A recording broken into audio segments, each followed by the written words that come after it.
Now at 10, community members in Pittsburgh honor Black History Month through music. Plus, couples celebrate Valentine's Day with a bowling tournament at Grace Lanes. And Paintball Ridge in Joplin hosts a Cowboys versus Aliens tournament. The 4 states' most watched news starts now.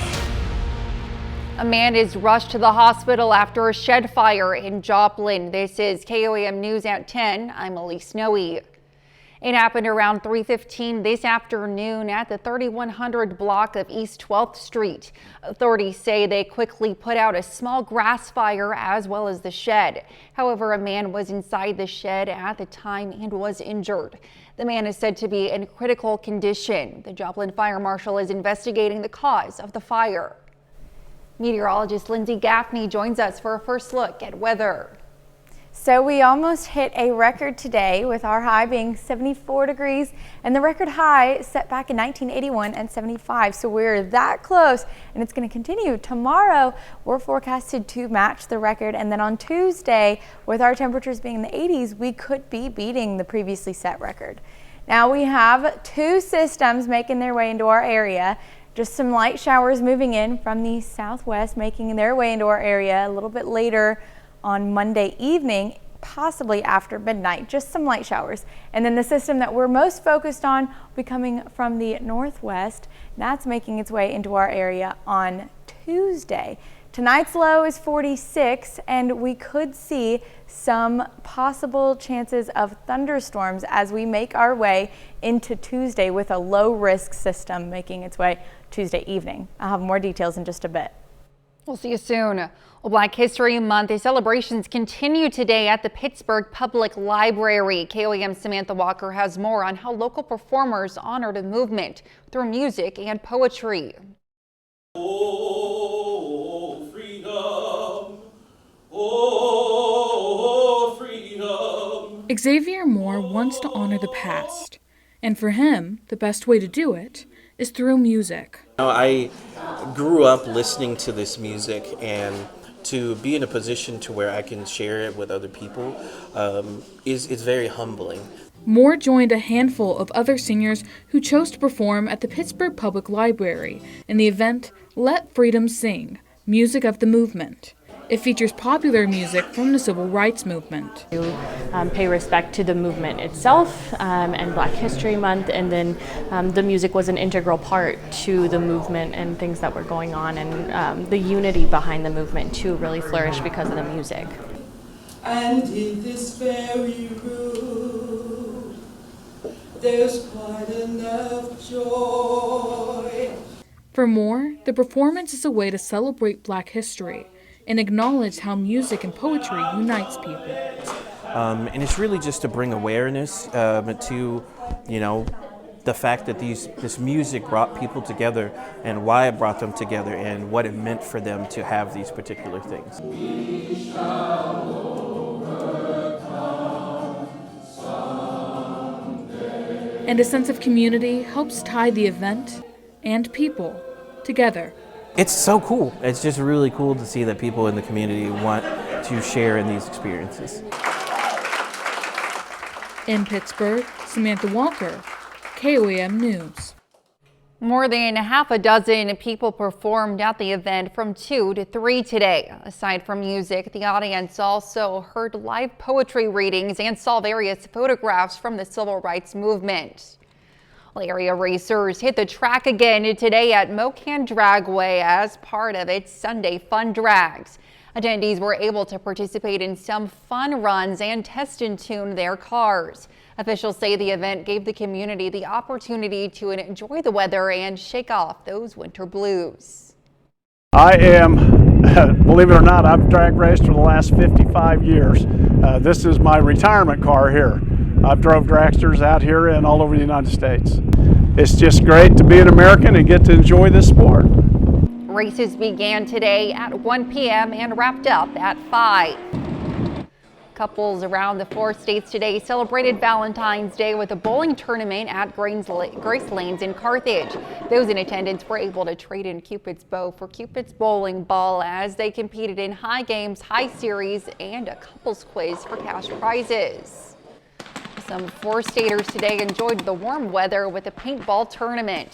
The Paintball Ridge event included multiple game modes and mini games with participants playing on either Team Cowboy or Team Alien. Prizes were given to the best event-related costume. It's really more about the fun, the family, the friendship, because there's a bunch of random people out here have no idea who each other are. They're talking to each other, making friends, coming out here, trying to schedule more stuff so they can, get active and have a lot of fun with their friends and make new acquaintances. Each player received 2 bags of paint and lunch. Well, coming up, we'll have the details about a new program in Springfield, Missouri, aiming to help battle food insecurity. More employers across the country are offering child care benefits to employees with kids. A survey last year by human resources consulting firm Mercer found that 54% of employers with at least 500 employees do not offer any child care benefits. However, Upwards and Bright Horizons, a leading provider of early education and child care centers, are hearing from a growing number of employers seeking to offer child care benefits for the first time or expand the ones they have in place.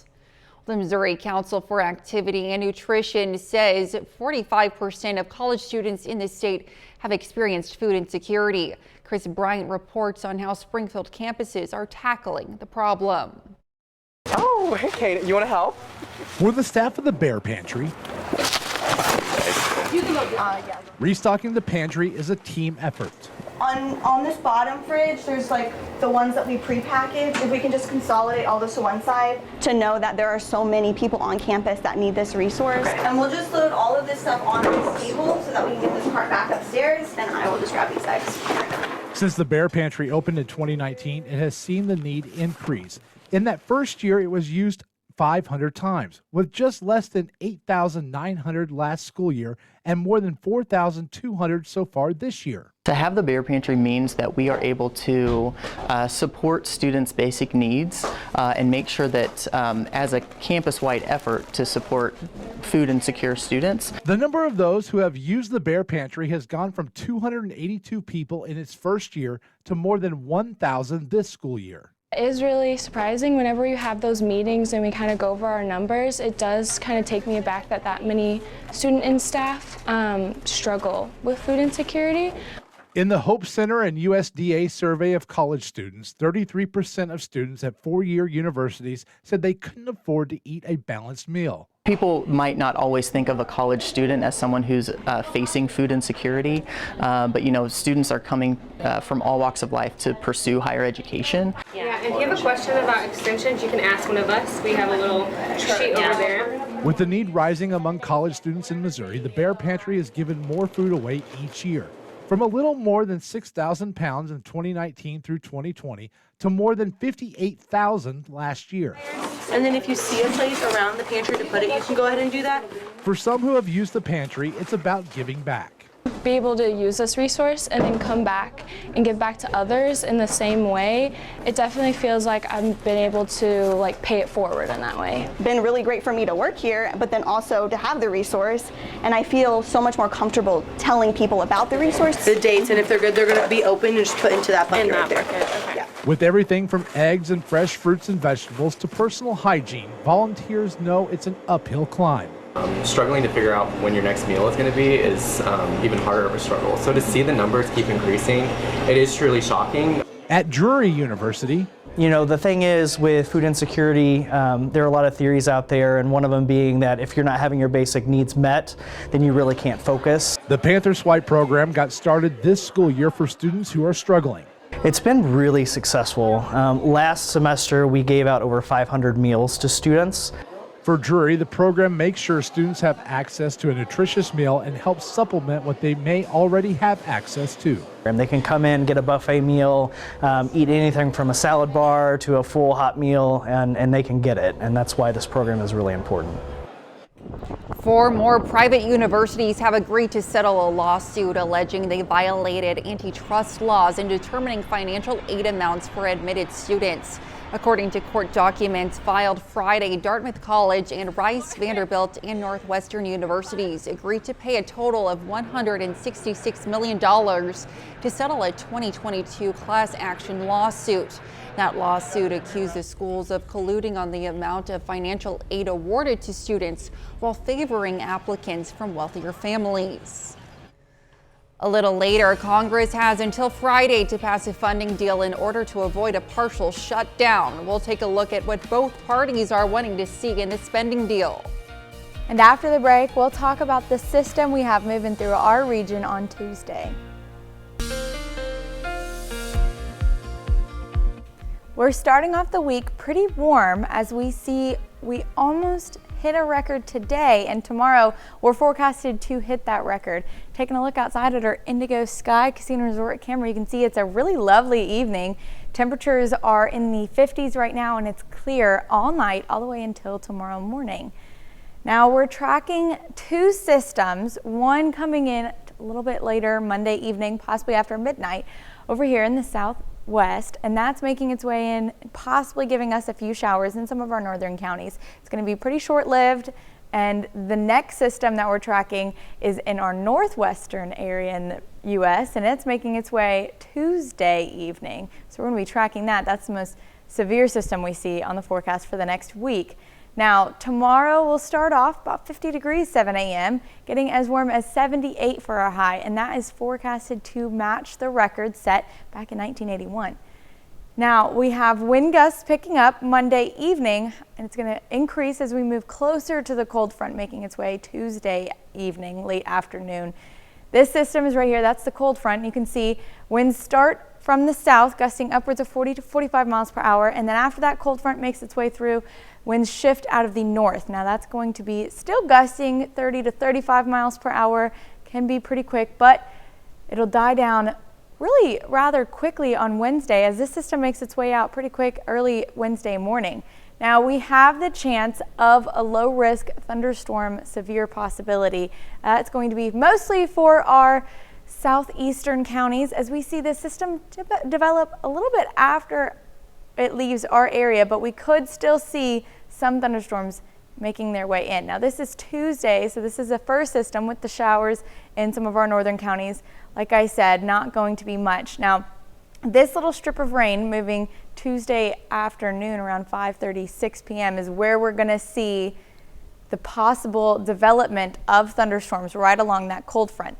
Right after that, temperatures are 80s, and then right after that cold front passes, they're going to drop pretty significantly down to the 30s by Tuesday night, along with a little rain and snow mix in the forecast. And then after that, Wednesday morning, we're dropping down to the 20s, only getting back up to the 40s for our high on Wednesday. So it's going to be a pretty chilly day on Wednesday, but luckily those temperatures do pick back up as we move into the weekend, Thursday, Friday, and Saturday, warming up, possibly getting up to the mid 70s again. Now we have another system rolling in late next weekend, Sunday showers, Monday possible thunderstorms again. We'll keep an eye on that and continue to give you guys updates as we move along.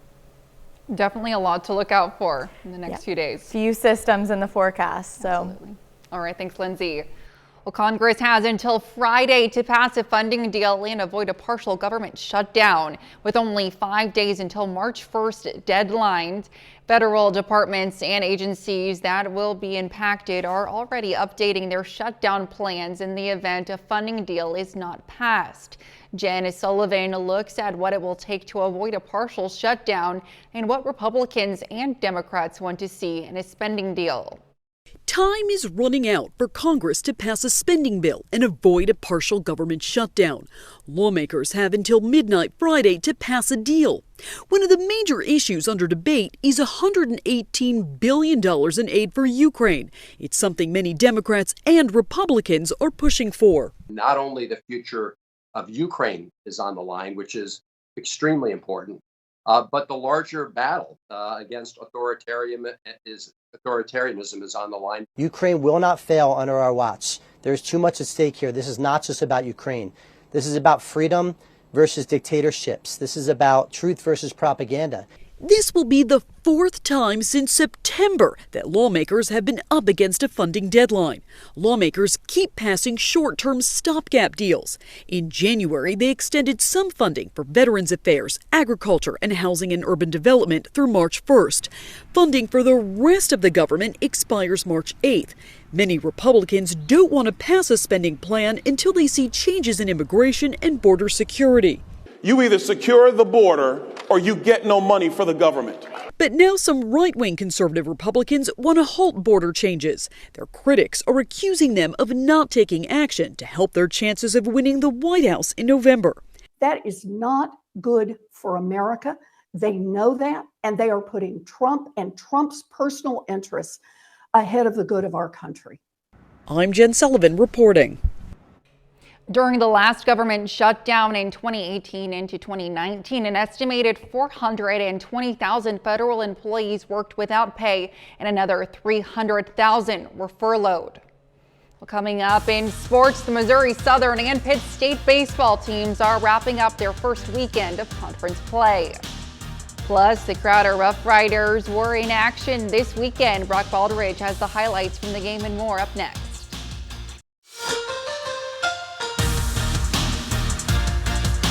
Well, we're still in the early stages of the college baseball season in the 4 states as the Crowder Rough Riders return home for a 4-game series facing Colby Community College for a doubleheader. Crowder versus Colby, we start with game 1 of the doubleheader. Rough Riders won the first 2 games of the series.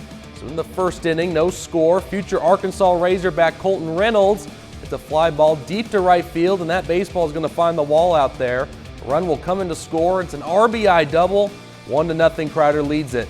On the pitching side now, how about this guy, Jackson Murray, who was mowing down hitters all afternoon. The lefty goes 6 innings, only giving up 2 hits, with 11 strikeouts on the day. So we head to the bottom of the second inning now. 3-0 Crowder leads. Quentin Borders belts this ball deep to left field, and the left fielder is out of room, and that ball is out of here. It's a 2-run homer. Crowder goes on to dominate in game 1. Rough Riders win it 10-0. So in game 2 of the doubleheader, Crowder continues to stay hot as the Rough Riders sweep past Colby. Crowder wins the game 13-3, and Crowder will be back home next weekend. Well, the Missouri Southern Lions baseball team continues to stay hot as the Lions open up conference play in Hays, Kansas, winning the first 2 games of the series. Now the Lions look to go for the sweep on Sunday. Well, Southern was dominant all weekend, but on Sunday, not quite the case. The Lions lose to Fort Hays State 5-3. However, Ethan Clark goes 1 for 5 with a double and a pair of RBIs. Southern back at home Friday against Newman. Pitt State also on the road this weekend. The Gorillas wrap things up in Washburn and Topeka. Pitt State loses the final game of their series in extra innings. Washburn scored 9 unanswered runs in the final 3 innings of the game. 10-9 the final score there. Now staying in Topeka, Pitt State softball team wraps up their final 2 games at the Washburn Invitational. The Gorillas are off to a red-hot start. Pitt State wins game 1 8-0, and they win game 2 3-0. Pitt State's home opener is scheduled for this Wednesday against Delta State. Well, in the blink of an eye, we are already up and running with MLB spring training, which is well underway. The Kansas City Royals and the St. Louis Cardinals continue their journeys towards opening day. We head to West Palm Beach as the Cardinals visit the Houston Astros in the first inning. Hunter Brown on the hill for Houston. Check swing there, strike 3. Second inning, gets another swing and a miss. Brown goes 2 scoreless innings with 2 strikeouts. So we head to the third inning now. No score. Alec Burleson hits this ball the other way, opposite the field. 1 run comes in to score. Burleson goes 1 for 3 with an RBI. Cardinals win the game 3-0. Out to Tempe, Arizona. Cole Reagans is on the mound for the Royals, facing the Los Angeles Angels. First inning, Cole Reagans gets Aaron Hicks swinging a miss. A few batters later, Anthony Rendon's up at the plate. He can't put the bat to the ball, and Cole Reagans goes 2 shutout innings with 5 strikeouts. So fast forward to the bottom of the 9th inning now. Royals lead it 1-0. Jorge Ruiz hits a high fly ball to the left field corner, and Javier Vaz makes a sensational catch for the final out of the ball game. Check out the replay. Royals win the game 1-0, and the kid in the Angels hat looks pretty impressed. Well, some other news in the football world. You might remember former Chiefs offensive coordinator Eric Bieniemy, who is on the move again. UCLA is hiring Bieniemy on a 2-year deal to become the school's next associate head coach and offensive coordinator. Bieniemy spent 4 seasons as Chiefs offensive coordinator. Bieniemy is coming off a year where he only spent 1 season with the Washington Commanders. And final sports note for you, Elise. Pitt State, indoor track and field, men's and women's, they win the MIAA championship this weekend at Washburn. So congrats to everyone involved there. Congratulations to them. They should be proud of that accomplishment for sure. Always great to raise trophies. Absolutely. All right. Thanks, Brock. We'll be right back with more news right after this. Well, it was certainly a beautiful weekend weather-wise, but there are a few things that we need to look out for. Sadly, the beautiful weekend does have to come to an end. We see some chances of thunderstorms late Tuesday as a cold front passes. Then temperatures drop pretty significantly with a snow mix possible Wednesday morning pretty early. Temperatures warm up pretty quick though, and then we have another chance of rain and thunderstorms late next weekend. I still can't get over the 78 and the 82 in February. It goes from 82 on Tuesday and then within a few hours down to the 20s. That's what's crazy to me. Absolutely insane. Well, I mean, we're in for one this week for sure. All right, thanks, Lindsay. And a final sports note, Brock. Well, Elise, as you know, this will be my final show with you. Yes. For some of our viewers who don't know, Elise is moving on up to the morning show. So going to be a lot early mornings for you, but we'll definitely miss you here at the Weekend Team. We've had a good ride, Brock, haven't we? Yes, we have. Lots of great sports chats. You know what? It's going to be really interesting to see what you do continue on up through this I should say KOAM News Now, but I was going to say program, but yes, through this company. Well, all right. Thanks, Brock. Thank you so much. Well, that's our time for now. And from all of us here in the studio, have a great night.